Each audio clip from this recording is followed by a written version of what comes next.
heureux d'avoir senti la conduite du Saint-Esprit, un peu glorifié Dieu pour la conduite du Saint-Esprit.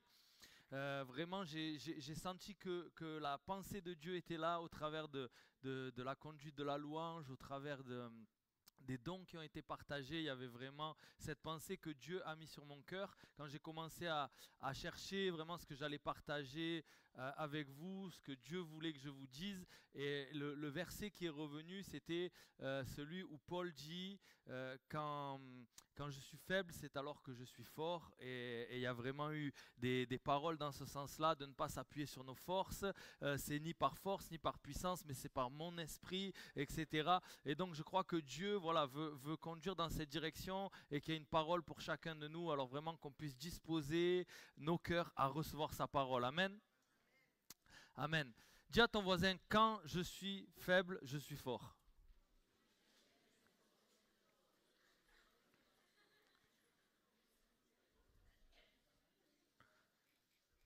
Est-ce qu'il y a des gens qui sont faibles là? Ok. On n'aime pas trop ça, hein. On n'aime pas trop dire qu'on est faible dans notre société, à notre époque, c'est pas très bien vu. On aime plutôt valoriser la force. Hein, on voudrait être des super-héros. On a fait l'anniversaire de mon petit-neveu il y a quelques jours, le thème c'était les super-héros. On avait des capes, des masques et tout. J'ai failli venir avec, mais bon, j'ai dit quand même. Et vous voyez, je sais pas quel est votre super-héros préféré. Les enfants, c'est qui votre super-héros préféré? Je vois qu'il y a des enfants là. C'est qui votre super-héros préféré? Les filles, c'est qui vous? Superman? J'ai dit les enfants, mais ouais, c'est bien. Superman, c'est papa, il a dit. Ouais, c'est papa. Moi, mon super-héros préféré, c'est Jésus. Amen. Vous savez pourquoi? C'est le seul qui a vraiment sauvé le monde. Tous les autres, ils sont inventés, c'est pas mal, hein, il n'y a pas de souci, mais la réalité, c'est que celui qui a sauvé le monde, c'est Jésus. Et lui, il n'a pas mis une cape, il n'a pas porté une cape pour aller sauver le monde, il a porté une croix. Et là où tout le monde attendait un sauveur du monde fort, costaud, il y avait quelqu'un qui est venu souffrir sur la croix. Vous voyez, quand on regardait Jésus sur la croix, ce n'est pas la force qui nous venait en premier comme mot. C'était plutôt la faiblesse. La Bible nous dit qu'il lui suffisait de dire un seul mot et il y avait une légion d'anges qui venaient à son secours. Il aurait pu intervenir, il aurait pu interrompre ça tout de suite, il aurait pu montrer sa puissance écrasante sur le champ et l'humanité aurait fléchi le genou de force, mais il a accepté de souffrir jusqu'au bout. Et là où nous, on ne voyait que la faiblesse, là où on voyait un homme meurtri par le fouet, un homme qui s'était fait insulter, qui s'était fait cracher dessus, un homme qui était défiguré, qui s'était fait arracher la barbe, des choses horribles. Là où on voyait la faiblesse, c'était l'acte le plus puissant de l'histoire de l'humanité qui était en train de se réaliser. La Bible dit qu'à ce moment-là, sur la croix, Jésus a dépouillé le diable de sa puissance. Jésus a vaincu la mort. Il est mort sur la croix, mais il est ressuscité. Et vous voyez, souvent, Dieu choisit les choses faibles de ce monde pour y confondre les fortes. Et c'est souvent comme ça. La preuve, quand Dieu choisit de venir sur terre, il ne choisit pas de s'incarner dans un milliardaire, dans un roi, dans un palais ou quoi que ce soit. Il choisit de venir dans une famille pauvre, naître dans une mangeoire au milieu d'une étable. C'est comme ça que Dieu choisit de naître. C'est comme ça que Dieu choisit de se manifester. Il vient au travers des choses faibles. Et parfois dans ta vie c'est la même chose. Dieu se manifeste au travers de la faiblesse. Et le premier point, il y aura deux axes dans mon message. J'aimerais vraiment vous laisser cette pensée. C'est que ta force ne suffit pas à te qualifier. Et aussi que tes faiblesses ne suffisent pas à te disqualifier. C'est vraiment l'axe de mon message ce matin. J'aimerais te dire, si tu crois que tu es assez fort pour faire par toi-même, alors tu te trompes. Et ce sera mon premier point. Tes forces ne suffisent pas. L'apôtre Paul avait compris, et c'est pourquoi dans 2 Corinthiens, chapitre 12, versets 9 et 10, il va dire, et il m'a dit en parlant de Dieu, ma grâce te suffit, car ma puissance s'accomplit dans la faiblesse. Je me glorifierai donc bien plus volontiers de mes faiblesses, afin que la puissance de Christ repose sur moi. C'est pourquoi je me plais dans les faiblesses, dans les outrages, dans les calamités, dans les persécutions, dans les détresses pour Christ, car quand je suis faible, c'est alors que je suis... Amen. La puissance de Dieu s'accomplit dans la faiblesse. C'est pourquoi nous ne devons pas dépendre de nos propres forces. Tu ne dois pas t'appuyer sur toi-même. Dans l'Ancien Testament, on trouve l'histoire d'un personnage qui s'appelle Naaman. Qui a déjà lu cette histoire? Naaman, c'était quelqu'un qui était potentiellement capable. C'était un héros de guerre. Il connaissait le roi. Il avait du galon, il avait le bras long. Il était vraiment quelqu'un, si quelqu'un pouvait se glorifier de ses forces, c'était lui. Mais il avait un problème, il avait la lèpre. Et cette lèpre, ses relations n'ont pas réussi à lui enlever son argent, ses propres forces, ses connaissances militaires, tout ce que vous voulez, n'a pas réussi à faire disparaître cette lèpre. Mais à un moment donné, dans sa maison, il y avait une jeune fille qui était esclave, qui était juif, et qui va lui dire, moi je connais un homme de Dieu qui peut te guérir. Alors là, Naaman va faire comme il sait faire. Il va mettre tous les atouts de son côté. Il va dire, ok, je vais y aller. Il va partir avec une lettre du roi. Il va partir avec des soldats. Il va partir avec de l'argent, des cadeaux, etc. Il va partir avec tout son potentiel, toute sa capacité humaine. Et Dieu va lui montrer, étape par étape, que tout ça, ça ne sert à rien. Si vous relisez cette histoire, à chaque fois, il va se heurter à des murs. Il va arriver devant le roi d'Israël avec une lettre du roi, et le roi d'Israël va dire, mais moi je ne peux rien faire pour toi. Après il va dire, finalement il va se retrouver devant le prophète. Donc il va aller voir le prophète Élisée, et puis il s'attend à ce que lui, qui est un homme connu, qui est quelqu'un quand même qui est reconnu, il arrive avec une lettre du roi, qu'on lui fasse un bel accueil. Mais le prophète ne va même pas sortir pour le voir. Il va envoyer un serviteur, lui dire, écoute, trempe-toi 7 fois dans le Jourdain, tu vas être guéri. Et là, Naaman va avoir un peu d'ego, il va être un peu piqué dans son orgueil, il va dire, mais comment ça? Le prophète, moi je m'attendais à ce qu'il sorte, à ce qu'il se fasse des choses incroyables, et puis en fait, même pas il sort me voir. Et puis si je voulais me tremper dans un fleuve, j'avais quand même trempé dans un fleuve chez moi, il y a des fleuves beaucoup plus beaux. Mais ces soldats qui sont là vont lui dire, écoute, si tu avais demandé de faire quelque chose de compliqué, tu l'aurais fait. Alors essaye, fais-le. Et là, Naaman va s'humilier. Il va accepter que ce n'est pas à sa manière que ça va marcher, mais à la manière de Dieu. Et Dieu choisit les choses faibles pour se glorifier. Alors Naaman va accepter de se découvrir pour rentrer dans le Jourdain. Et quand il va rentrer dans l'eau, à mon avis, il a dû enlever ce qu'il avait sur lui, en tout cas en partie, et sa lèpre, vous savez, c'était une maladie de peau, elle était à la vue de tous. Et j'aimerais te dire, parfois, il y a des choses, quand Dieu t'appelle, tu peux être là à dire, non, j'ai pas envie parce que les autres, ils vont le voir. J'ai pas envie de me lever et demander la prière parce que les autres, ils vont le voir. J'ai pas envie de donner ma vie à Jésus parce que mes amis vont se moquer de moi.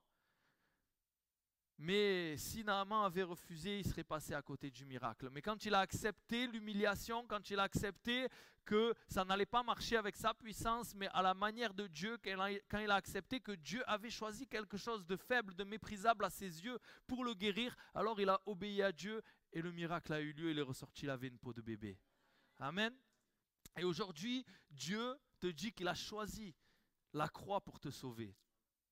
Vous savez, les religions nous disent qu'on doit faire des efforts, on doit mettre nos capacités en œuvre pour pouvoir gagner le ciel. Mais la Bible a un message différent. La Bible nous dit que ce n'est pas par rapport à nos capacités que nous allons aller au ciel, mais c'est par rapport à ce que Jésus a accompli en venant mourir pour nous sur la croix. Sur la croix, il a porté tes péchés. Chaque être humain est pécheur. Je ne sais pas s'il y a des personnes qui n'ont pas donné leur vie à Jésus encore, mais la parole de Dieu dit que même si tu fais des efforts, même si tu essayes d'être une bonne personne, même si tu fais beaucoup de bien, d'œuvres charitables, ça ne suffit pas.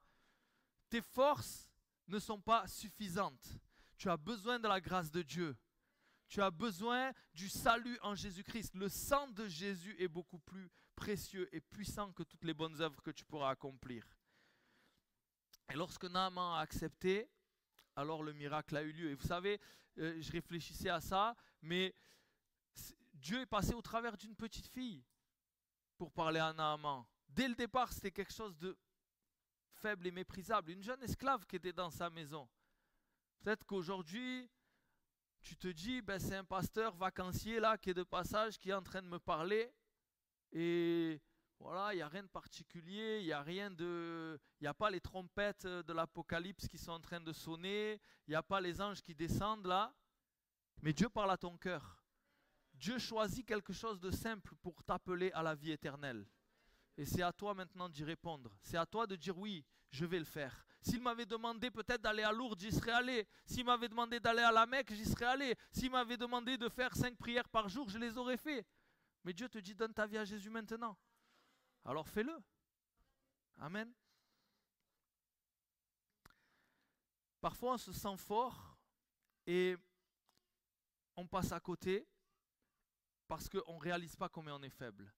L'apôtre Pierre, il a expérimenté. Dans Luc chapitre 22, versets 33 et 34, on voit Pierre qui dit « Seigneur, je suis prêt à aller avec toi en prison et à la mort. » Et Jésus lui répond « Pierre, je te le dis, le coq ne chantera pas aujourd'hui que tu ne m'aies renié 3 fois, que tu n'aies renié 3 fois de me connaître. » Vous voyez le contraste. Pierre, il dit « Moi, je suis capable de tout, je vais mourir pour toi. » Jésus, il dit « Écoute, là, dans quelques heures, tu vas me renier 3 fois. » Le contraste entre ce qu'on croit être des fois et la réalité. On croit être costaud, on croit être des super-héros, mais parfois quand on est face à l'épreuve, on réalise qu'on n'est pas grand-chose. Et que si ce n'est pas la grâce de Dieu, on ne peut pas tenir. Et vous voyez, des fois, on croit que l'épreuve, elle est là pour nous embêter, mais l'épreuve, parfois, elle met le doigt sur des réalités. Moi, un jour, je suis allé en Tunisie. Mon père, il a acheté un service incassable. Le gars, il avait une tasse comme ça. Il tapait sur la table. Elle ne se cassait pas. Alors nous, on a acheté un service comme ça. Mais la réalité, c'est qu'on n'a jamais essayé de le casser. Parce qu'on s'est dit, s'il se pète, c'est dommage quand même. Donc en réalité, on ne sait pas s'il est vraiment incassable, le service. La réalité, c'est que si tu veux savoir, réellement, il faut essayer. Il faut éprouver. Et l'épreuve, elle vient parfois révéler ta fragilité. Mais ce n'est pas grave, parce que là, Pierre a expérimenté sa fragilité. Lorsqu'il a renié 3 fois Jésus, lorsque lui qui croyait qu'il pouvait aller à la mort, en prison, lorsque lui il pensait que c'était quelqu'un de solide, il a réalisé combien il était fragile. Alors là, son cœur était prêt. Et Jésus est venu et lui a dit, Pierre, est-ce que tu m'aimes? Oui, Seigneur, je t'aime. 3 fois. 3 fois, il a renié le Seigneur. 3 fois, Jésus lui a dit, est-ce que tu m'aimes? Et lorsque Pierre lui a répondu, Seigneur, tu le sais, tu sais toutes choses, il a dit, vas-y, occupe-toi de mes brebis. Maintenant, tu es prêt. Maintenant, tu es prêt à paître mon troupeau. Toi qui croyais que tu étais costaud, maintenant, tu es prêt à relever ceux qui sont tombés. Maintenant que tu as senti ta fragilité, tu es prêt à aider les faibles. Amen. Pourquoi des fois, Dieu peut se servir de ceux qui sont fragiles, mais il ne peut pas utiliser ceux qui se sentent forts. C'est comme dans l'histoire de Gédéon. Gédéon, il part à la guerre. Dieu lui dit, vas-y, pars avec la force que tu as. Il part à la guerre, ils sont 32 000. Et Dieu, il va lui dire quelque chose d'extraordinaire. Juge 7, verset 2. L'Éternel dit à Gédéon, le peuple que tu as avec toi est trop nombreux pour que je livre Madian entre ses mains. Il pourrait en tirer gloire contre moi et dire, c'est ma main qui m'a délivré. Donc il va dire, ok, vous êtes 32 000, vous partez à 300. Comme ça, là, tu es sûr que ce ne sera pas grâce à toi. Tu vois? Là, comme ça, tu sauras que c'est Dieu qui t'a délivré. Dieu utilise nos faiblesses. Dieu utilise des gens qui sont faibles. La stratégie de Dieu, finalement, elle nécessite toujours l'intervention de Dieu. Si ce n'est pas la stratégie de Dieu, ben alors par tes forces, tu peux y arriver. Mais Dieu te demandera toujours des choses qui te paraissent trop grandes, des choses qui te paraissent trop dures, des choses qui te paraissent impossibles, parce que justement, ça nécessite qu'il intervienne et qu'il manifeste sa gloire. La stratégie de Dieu ne repose pas sur tes forces. Parce que quand tu es fort à tes yeux, tu es en danger d'usurpation. C'est ce que Dieu dit à Gédéon. Alors peut-être que toi, tu demandes à Dieu d'enlever ta faiblesse, mais Dieu te dit simplement, va avec la force que tu as. Et laisse ma gloire se manifester. Il a dit à Saül, lorsque tu étais petit à tes yeux, n'es-tu pas devenu chef des tribus d'Israël et l'Éternel ne t'a-t-il pas oint pour que tu sois roi sur Israël? Saül se sentait petit et Dieu l'a choisi pour être un roi. Et je me dis, vous voyez, des fois, nous, on est coincés dans notre logique humaine, dans notre logique de ce monde, où les recruteurs, ils scrutent le CV, choisissent le meilleur. Mais quand je regarde comment Jésus, lui, il va choisir ses disciples, c'est complètement différent. Il n'a pas choisi les meilleurs, on dirait qu'il a choisi les pires. Il a choisi que des bras cassés et il en a fait des gens extraordinaires. Comme ça, on ne peut pas dire que c'était grâce à eux, parce que de base, ils n'étaient vraiment pas les chevaux sur lesquels on aurait misé. Mais il a pris des gens qui étaient comme vous et moi. Des gens qui étaient imparfaits, des gens qui étaient pleins de casseroles, des gens qui étaient pleins de fragilité, de faiblesse, pleins de péchés, pleins de choses vis-à-vis de la société qui n'étaient pas bons. Les gens reprochaient à Jésus d'accueillir les gens de mauvaise vie. Il mange avec les prostituées et avec les collecteurs d'impôts. Mais gloire à Dieu, parce que Jésus est venu pour guérir les malades. Jésus est venu pour ceux qui ont besoin d'un sauveur. Si aujourd'hui tu penses que tu n'as pas besoin d'un sauveur, qu'est-ce que tu fais là? Va à la mer, c'est mieux. Ben oui. Moi, si je suis à l'église, c'est parce que je sais que j'ai besoin de Jésus. Si je suis devenu pasteur, c'est parce qu'un jour j'ai réalisé à combien j'étais perdu sans lui. Mais si toi tu crois que tu peux te sauver toi-même, va à la mer. C'est vrai qu'il y a du bon café, mais quand même. Je me suis un peu perdu du coup. Voilà, en fait c'est par la grâce de Dieu. Et peut-être certains se disent, mais alors il n'y a plus d'efforts à faire, alors il est en train de prêcher la médiocrité, parce que ce n'est pas sur nos compétences, mais sur les compétences de Dieu qu'on s'appuie. Parce que c'est vrai que le poste auquel Dieu t'appelle, pour prendre l'image des recruteurs, ben, ce n'est pas tes compétences, mais c'est les siennes qui vont être nécessitées. Mais toi, ça va te demander de la foi. Et en fait, je ne dis pas qu'on n'a rien à faire. Au contraire, l'apôtre Paul nous donne la réponse. Il dit dans 1 Corinthiens, chapitre 15, verset 10, « Par la grâce de Dieu, je suis ce que je suis, et sa grâce envers moi n'a pas été vaine. Loin de là, j'ai travaillé plus que tous, non pas moi toutefois, mais la grâce de Dieu qui est avec moi. » Paul a travaillé beaucoup parce que la grâce était avec lui. Et en fait, c'est parce que tu t'appuies sur les capacités de Dieu que tu vas pouvoir travailler plus que les autres. C'est parce que tu vas t'appuyer sur les compétences de Dieu que tu vas pouvoir viser plus haut que ce que tu aurais visé si tu étais tout seul. C'est parce que ce ne sont pas tes forces mais les siennes que tu vas arriver à faire des choses qui te paraissent impossibles. Donc ça ne veut pas dire que tu vas être médiocre, ça veut dire que tu vas être excellent, mais pas par tes forces, par la grâce de Dieu. Pourtant, Paul avait un grand CV impressionnant, je voulais le lire, mais je pense qu'on n'aura pas trop de temps. Mais en tout cas, il y a un moment où il fait la liste des choses qui lui paraissaient être importantes dans sa vie. Et je ne sais pas ce qui te paraît être bien dans ta vie, quelles sont la liste des forces que tu as. Mais Paul, il va dire, mais ces choses qui étaient pour moi des gains, je les ai regardées comme une perte à cause de Christ. Et même je regarde toutes choses comme une perte à cause de l'excellence de la connaissance de Jésus-Christ, mon Seigneur, pour lequel j'ai renoncé à tout et je les regarde comme de la boue afin de gagner Christ et d'être trouvé en lui, écoutez bien, non avec ma justice, celle qui vient de la loi, mais avec celle qui s'obtient par la foi en Christ, la justice qui vient de Dieu par la foi. Il ne veut pas compter sur sa justice, il veut compter sur la justice de Dieu. Il ne veut pas compter sur ses efforts, sur ses forces, sur ses capacités, sur tout ce qui fait sa gloire. Il dit tout ça, je le jette à la poubelle parce que moi, ce sur quoi je veux compter, c'est Christ, c'est l'œuvre à la croix que Jésus a accomplie. Amen. Il peut compter sur Christ. Et vous savez, c'est bien parce que j'arrive sur la seconde partie de mon message. Si on ne peut pas s'appuyer sur nos forces, ça veut dire que nos faiblesses ne peuvent pas nous disqualifier. Ça veut dire que nos faiblesses ne peuvent pas non plus nous empêcher de vivre ce que Dieu voudrait qu'on vive. Alors certainement, peut-être que si tu es pour toi quelqu'un de fort, quelqu'un de capable, ben ce message te pique un peu. Mais si tu te sens fragile, faible et nul, alors ce message va te relever. Amen. La parole de Dieu, c'est une épée à double tranchant. Et la Bible, elle est pleine de gens qui se sont sentis incapables, mais que nous, aujourd'hui, nous regardons comme des grands. Quand Dieu a été chercher Moïse, il a dit, non, pas moi, Seigneur, je ne peux pas, je ne sais pas parler. Quand Dieu a été chercher Gédéon, il a dit, mais je suis le plus petit. Et il y en a tellement comme ça. Et la réponse de Dieu, elle est extraordinaire. Il lui dit, mais je serai avec toi. Mais je serai avec toi. Il ne dit pas, mais non, t'es super, t'es génial. T'es le meilleur, c'est pour ça que je t'ai choisi. Il dit, ouais, t'as raison, t'es nul, mais je serai avec toi. t'inquiète pas, vas-y avec la force que tu as et tu vas voir ce que tu vas accomplir.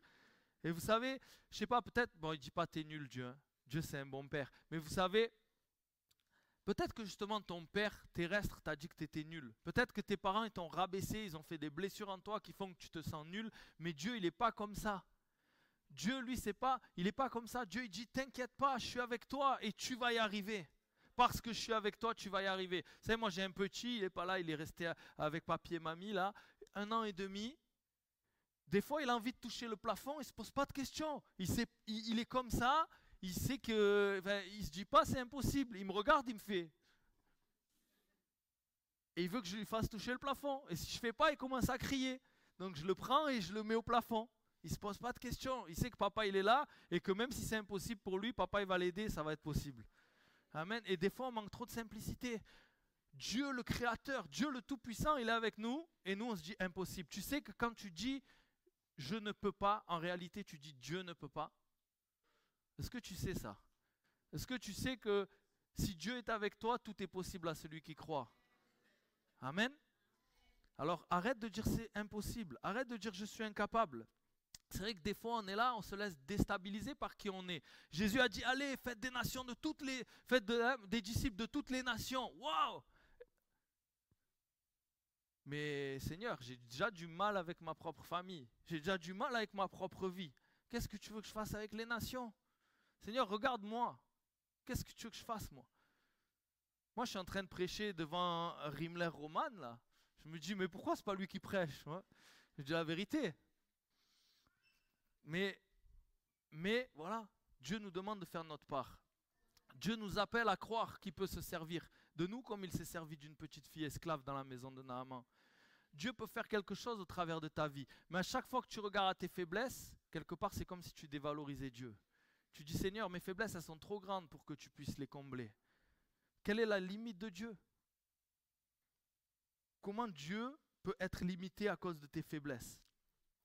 Dieu a des projets pour toi. Et ces projets, ils dépassent les projets que toi-même tu pourrais former sur ta vie. Pourquoi? Parce que nous formons des projets à notre échelle, mais Dieu forme des projets à son échelle. Alors parfois, ce n'est pas des projets qui nous dépassent à la même, avec la même échelle de mesure que le monde. Ça ne veut pas dire que tu vas être milliardaire, que tu vas rouler en Ferrari ou quoi. Mais c'est des projets qui vont dépasser ta propre personne et qui vont bénir au-delà de ta propre existence. Des projets qui vont impacter des vies. Quoi de plus beau? Moi, je vous partage mon cœur. Moi, ce qui fait vibrer mon cœur, ce qui me donne envie d'avancer chaque jour, c'est quand je vois que ma vie peut impacter une autre vie positivement. Quand je vois qu'au travers de moi, quelqu'un peut être béni, qu'au travers de moi, quelqu'un peut avoir du bien, mais je me dis, mais gloire à Dieu, mais qui je suis moi? Qui je suis moi pour faire du bien à quelqu'un? La vérité, c'est que je suis loin d'être meilleur que vous. On est tous pareils. On est tous des pécheurs sauvés par grâce. Mais je me dis, Seigneur, je ne veux pas me priver de ça. Je ne veux pas me priver d'être utilisé par toi. Je ne veux rien faire d'autre de ma vie. Amen.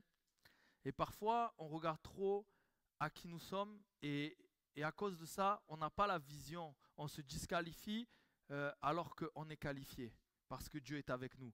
Il y a un passage dans 2 Rois, chapitre 6, versets 15 et 17, où il y a 2 personnes qui vont être là face à une armée. Je vous le lis. Le serviteur de l'homme de Dieu, donc il y a un homme de Dieu, son serviteur, le serviteur de l'homme de Dieu se leva de bon matin et sortit, et voici une troupe entourait la ville, avec des chevaux et des chars. Et le serviteur dit à l'homme de Dieu, « Ah, mon Seigneur, comment ferons-nous » Il répondit, « Ne crains point, car ceux qui sont avec nous sont en plus grand nombre que ceux qui sont avec eux. » Élisée pria et dit, « Éternel, ouvre ses yeux pour qu'il voie. » Et l'Éternel ouvrit les yeux du serviteur qui vit la montagne pleine de chevaux et de chars de feu autour d'Élysée. Amen. En fait, ils étaient déjà en capacité, ils n'étaient que 2, il y avait une armée, et ils étaient déjà en capacité de prendre la victoire. Ils étaient déjà en capacité, sauf qu'il y en avait un des 2 qui le savait et l'autre qui ne le savait pas. Il y en avait un des 2 qui avait les yeux ouverts sur les réalités spirituelles et l'autre qui vivait avec ce qu'il voyait charnellement, avec ce qu'il voyait de manière terrestre, de manière humaine. Alors c'est sûr que de manière humaine, 2 contre une armée, vaut mieux prendre la fuite. 2 contre une armée, c'est foutu. Vaut mieux se rendre. Mais il dit, attends, on va prier. Et tu sais, dans tes situations comme ça où tu penses que c'est foutu, mais prie. Prie. Avant de crier, avant de pleurer, avant de te lamenter, prie. Parce que Dieu peut ouvrir tes yeux. Et là, tu peux réaliser, non, on a la victoire. Combien de fois on se laisse atterrer? Moi, j'ai des jeunes qui viennent, je suis pasteur de jeunesse à l'église d'Antibes, j'ai des jeunes qui viennent et qui me disent, ouais, je suis lié par la cigarette, nanana, mais tu as déjà la victoire. En fait, tu as juste besoin que Dieu ouvre tes yeux sur la croix. Tu as juste besoin de réaliser ce qu'il a déjà accompli. Tu as juste besoin de réaliser que tu es plus fort que le péché. Tu as juste besoin de réaliser que Dieu a dit que le péché ne dominera plus sur vous. Amen. Donc si tu ouvres tes yeux, alors tu prends la victoire. Mais si tu crois que l'ennemi est plus grand que toi, alors tu te comportes comme quelqu'un qui est déjà vaincu. Vous voyez, il faut avoir cette vision où nos faiblesses, où nos difficultés ne peuvent pas nous limiter. Parfois, on se disqualifie à cause de l'environnement dans lequel on a grandi. On se disqualifie parce que notre faiblesse, c'est ce qu'on nous a transmis. Un héritage, peut-être d'occultisme, peut-être de violence. Tu as grandi dans un milieu, dans un environnement violent. Peut-être tu as grandi dans une famille pauvre. Peut-être tu as grandi là où toute ta famille, c'est que des voleurs. Et toi, donc, tu te disqualifies déjà. Tu dis, mais nous, notre famille, mais qu'est-ce que Dieu va faire avec nous? Qu'est-ce que Dieu va faire avec moi? Regarde dans quoi j'ai grandi, regarde qui je suis. Moi, quand je me suis converti, c'était il y a 11 ans. Je n'avais pas grandi dans une famille chrétienne. Et je vivais avec Roxane, on était en concubinage. Et elle avait grandi dans une famille athée, communiste. Et quand je me suis converti, elle m'a dit une chose. Elle m'a dit, moi, ça, je ne crois pas que Dieu veut de moi. Elle m'a dit, je crois qu'il t'a choisi toi. Mais elle m'a dit, moi je crois que Dieu, non, il ne s'intéresse pas à moi. Et j'ai dit, c'est faux, c'est un mensonge, Dieu t'aime. Et si tu viens à lui, il ne va pas te mettre dehors. Viens à Jésus, peu importe ton arrière-plan. Et ce que j'aime, c'est l'histoire d'Ézéchias. Vous connaissez Ézéchias? Aujourd'hui, je survole quelques personnages, mais j'aime bien parce que la Bible, elle est tellement riche. Ézéchias, c'est un jeune. Moi, j'aime bien ce personnage parce qu'à 25 ans, il devient roi. Et souvent, je prêche à des jeunes de 25 ans. Et je dis, regarde Ézéchias, il devient roi, la première chose qu'il fait. Je ne sais pas si on te donne tous les pouvoirs, c'est quoi le premier truc que tu fais? Si on te donne tous les pouvoirs, premier truc que tu fais, que tu mets en place pour la France. Ézéchias, lui en tout cas, le premier truc qu'il fait, premier jour du premier mois, qu'est-ce qu'il fait? Il dit, ok, je vais faire une alliance avec Dieu. Je vais faire une alliance avec Dieu. Il était là, son père qui était roi avant lui, avait fait n'importe quoi. Culte des idoles et tout, ils avaient abandonné le temple, ils avaient même fermé les portes, etc. Les sacrificateurs, ils étaient devenus négligents, etc. Lui, 25 ans, il dit, bon, je prends une décision, l'héritage là qu'on m'a laissé, c'est pas bon, je coupe et je fais une alliance avec Dieu. Et tu peux prendre une décision, peu importe l'héritage, peu importe le milieu dans lequel tu as vécu, dans lequel tu as grandi, peu importe ce qu'on t'a transmis humainement, même spirituellement. Peut-être il y a des sorciers, ils t'ont fait des initiations, ils t'ont fait des choses comme ça. Tu peux dire, moi c'est fini, à partir de moi, on fait une alliance avec Dieu et les générations qui viennent, elles seront dans la bénédiction. Amen. Tu peux faire ça, tu peux faire ce choix. C'est plus une fatalité. Parfois c'est nos épreuves. Nos épreuves qui sont la faiblesse au travers de laquelle on va se disqualifier. Mais j'aimerais te dire, on m'a posé une question cette semaine, on m'a demandé, une de mes filles m'a demandé comment s'est fait une perle. Comment ça se forme une perle? Vous avez déjà pensé à ça? Comment ça se forme une perle? En fait, une perle, ça vient d'une huître ou d'un coquillage. Quand il y a un grain de sable ou quelque chose qui s'introduit à l'intérieur, qui la gêne, elle va produire de la nacre pour enrober le truc qui la gêne en fait. Et à force, ça va grossir, ça va grossir, ça va grossir et ça va donner une belle perle. Et je me dis, des fois c'est pareil dans nos vies. Dieu permet quelque chose qui va nous gêner. Dieu permet quelque chose qui va nous sortir de notre confort pour que nous, on aille le chercher, pour que nous, on produise de la nacre, pour que nous, on puisse faire grandir notre relation avec lui et que ça donne une belle perle. Amen. Il y a un passage qui m'a encouragé, moi, c'est dans 2 Corinthiens, chapitre 1, verset 3. « Béni soit Dieu, le Père de notre Seigneur Jésus-Christ, le Père des miséricordes et le Dieu de toute consolation, qui nous console dans toutes nos afflictions, afin que, par la consolation dont nous sommes l'objet de la part de Dieu, nous puissions consoler ceux qui se trouvent dans quelques afflictions. » Des fois, nous ne voudrions pas passer par des épreuves. On ne voudrait pas qu'on vienne nous mettre un grain de sable. Mais comment tu veux produire une perle si tu n'as pas le grain de sable? Mais dans ton épreuve, Dieu va te consoler. Mais Dieu ne va pas te consoler juste pour te faire plaisir. Si Dieu permet que tu passes par une épreuve, c'est pour que après, quand tu seras consolé, quand tu seras relevé, tu verras les gens dans la même situation que toi et tu pourras être une source de bénédiction pour eux. Leur dire, mais moi je suis passé par là aussi. Moi j'ai connu l'addiction, moi j'ai connu la dépression, moi j'ai connu mon mari qui m'a quitté, moi j'ai connu ces choses difficiles, mais Dieu m'a relevé. Moi j'ai connu la maladie, mais Dieu m'a guéri. Amen. Mais pour vivre la consolation, il faut passer par la difficulté. Et nous, parfois, on a l'habitude d'un évangile où on nous dit, mais je ne pense pas ici, mais en tout cas, on a l'habitude d'un évangile où, parce que Dieu est là, on ne va pas passer par des difficultés. Parce que Dieu est là, on va être des super-héros. Parce que Dieu est là, on sera plus fragile. Mais je vous dis la vérité, on est fragile.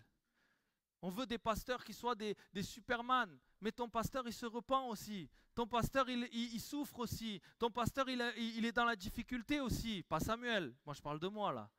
Lui il est parfait. Mais la réalité, la réalité, c'est ça. Des fois, on a des gens dans notre bureau, ils nous parlent de leurs problèmes. Nos problèmes à nous sont encore plus grands. Mais gloire à Dieu. On est heureux de les aider. Et par la consolation dont on fera l'objet, on pourra les encourager aussi. Amen. Dieu est bon, il nous console. Là où la souffrance abonde, la consolation abonde par Christ, nous dit la Bible. Et je vais bientôt terminer. Tes échecs passés aussi ne peuvent pas te disqualifier. Regardez Pierre, il a renié 3 fois le Seigneur. Et Jésus lui a dit quand même, occupe-toi de mes brebis. Nous, jamais, nous on aurait dit c'est fini. Allez, basta, on passe au suivant. Mais Jésus dit, tu m'as renié 3 fois, occupe-toi de mes brebis. 3 fois, il lui dit. Waouh, c'est incroyable quand même ça. Le projet de Dieu ne s'est pas arrêté avec l'échec de Pierre. Et vous savez, Jésus savait déjà que Pierre allait pécher, puisqu'il lui a annoncé. Même quand il a choisi, quand il était en train de recoudre ses filets, il savait déjà qu'il allait le renier 3 fois. Jésus sait tout, mais il a choisi quand même. Jésus savait que tu allais te vautrer. Peut-être aujourd'hui, tu es dans la culpabilité parce que tu as péché. Mais Jésus le savait quand il t'a appelé, quand tu as pris les eaux du baptême. Il le savait déjà que tu allais tomber. Mais il savait aussi qu'il allait te relever. Lorsque Jésus est venu pour la première fois, enfin pas pour la première fois, mais au début en tout cas de sa rencontre avec Pierre, Pierre avait échoué toute la nuit à pécher. Vous connaissez cette histoire? Et Jésus lui a dit, jette le filet. Il dit, Seigneur, toute la nuit on a essayé. Il dit, jette le filet. Et il dit, sur ta parole, je jetterai le filet. Et il jette le filet. Et qu'est-ce qui se passe? Il remonte une pêche miraculeuse. Il remonte des filets pleins à craquer. Et j'aimerais te dire, peut-être que c'est ta situation. Tu as tellement échoué, tu as tellement échoué, tu as tellement échoué. Tu dis, mais Seigneur, à quoi ça sert? Et Jésus te dit, mais tu as essayé avec tes forces. Maintenant, essaye sur ma parole. Combien de fois, moi, j'avais échoué à arrêter de fumer? J'étais addict au cannabis. Je rentrais chez moi, je fumais un joint. Premier truc que je voulais faire quand je sortais du boulot, c'était rouler un pétard, fumer. J'avais des chaînes, j'arrivais pas à m'en sortir. Je faisais du sport, je sortais de l'entraînement, je faisais un pétard. Je savais que ça allait pas ensemble, mais j'étais lié. Je voulais arrêter, j'ai essayé plusieurs fois, j'avais jamais réussi. Mais un jour, un ami à moi m'a appelé, il m'a dit qu'il a donné sa vie à Jésus et il m'a dit que Jésus l'avait libéré du cannabis. Et là, j'ai raccroché. J'ai dit, je donne ma vie à Jésus. À partir de là, je n'ai plus jamais refumé un joint. Amen. Parce que sur la parole de Dieu, c'est différent. Peut-être je vais rappeler les musiciens. Et j'aimerais te parler de cette femme à la perte de sang, pour terminer, qui elle aussi avait essayé pendant 12 ans. Elle avait essayé.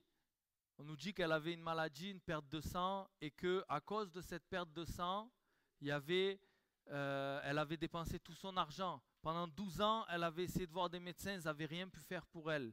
Et j'aimerais te dire, peut-être que toi, tu as essayé toutes sortes de choses. Peut-être que tu as été voir des professionnels, peut-être que tu as été voir tout ça. Mais j'aimerais te dire, cette femme, lorsqu'elle a touché le bord du vêtement de Jésus, elle a été guérie instantanément. Et j'aimerais te dire, essaye Jésus. Essaye Jésus. Viens avec la foi de cette femme à la perte de sang. Viens avec cette foi-là qui vient attraper le bord du vêtement de Jésus et qui dit, ok, ça n'a pas marché jusqu'à présent, mais là, c'est différent parce que Jésus. C'est pas parce que c'est moi qui prêche, moi je suis rien du tout. C'est pas parce que, mais c'est parce que la parole de Dieu le dit. C'est pas parce que tu es là dans une église de passage, en vacances ou quoi que ce soit. C'est parce que Jésus est présent. C'est lui qui fait la différence. Jésus, c'est lui qui fait la différence. Amen. Alors on va fermer nos yeux et je voudrais faire plusieurs appels. Le premier, c'est pour quelqu'un qui n'est pas absolument sûr d'être sauvé. Pour quelqu'un qui pourrait dire, en fait, je fais des choses bonnes, mais je ne sais pas si je pourrais aller au ciel quand je vais mourir.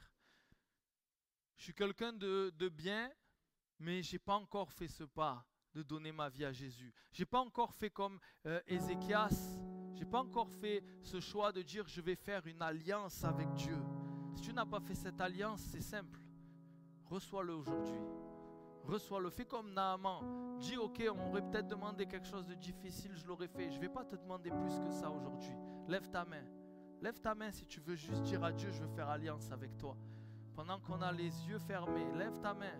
N'aie pas honte de lui. Voilà, lève ta main, Dieu te voit. Tu peux rebaisser ta main une fois que tu l'as levée. Simplement comme pour marquer ce choix, cette décision. Et je vais prier pour toi. Tu peux dire avec moi, Seigneur, je ne compte pas sur mes forces, mais sur la croix. Seigneur, viens me pardonner mes péchés.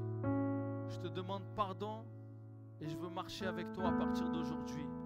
Je décide de faire alliance avec toi parce que tu as décidé toi aussi de faire alliance avec moi. Seigneur, je crois que ton sang me purifie et qu'à partir d'aujourd'hui, je te reçois et je suis enfant de Dieu. Ce n'est pas une récitation, tu peux le dire avec tes mots, mais fais-le de tout ton cœur. Prends cette décision, dis à partir d'aujourd'hui, je marche avec Jésus. À partir d'aujourd'hui, maintenant, ça va être différent. À partir d'aujourd'hui, je ne suis plus tout seul. À partir d'aujourd'hui, je peux me lever et dire, tu es avec moi. Dieu te dit, oui, c'est difficile, mais je suis avec toi. Peut-être qu'il y a une autre personne qui est là et qui se dit, oui, je traverse des difficultés et j'ai l'impression d'être tout seul. Si c'est ton cas, lève ta main et je vais prier pour toi. Lève ta main. Voilà, Dieu te voit.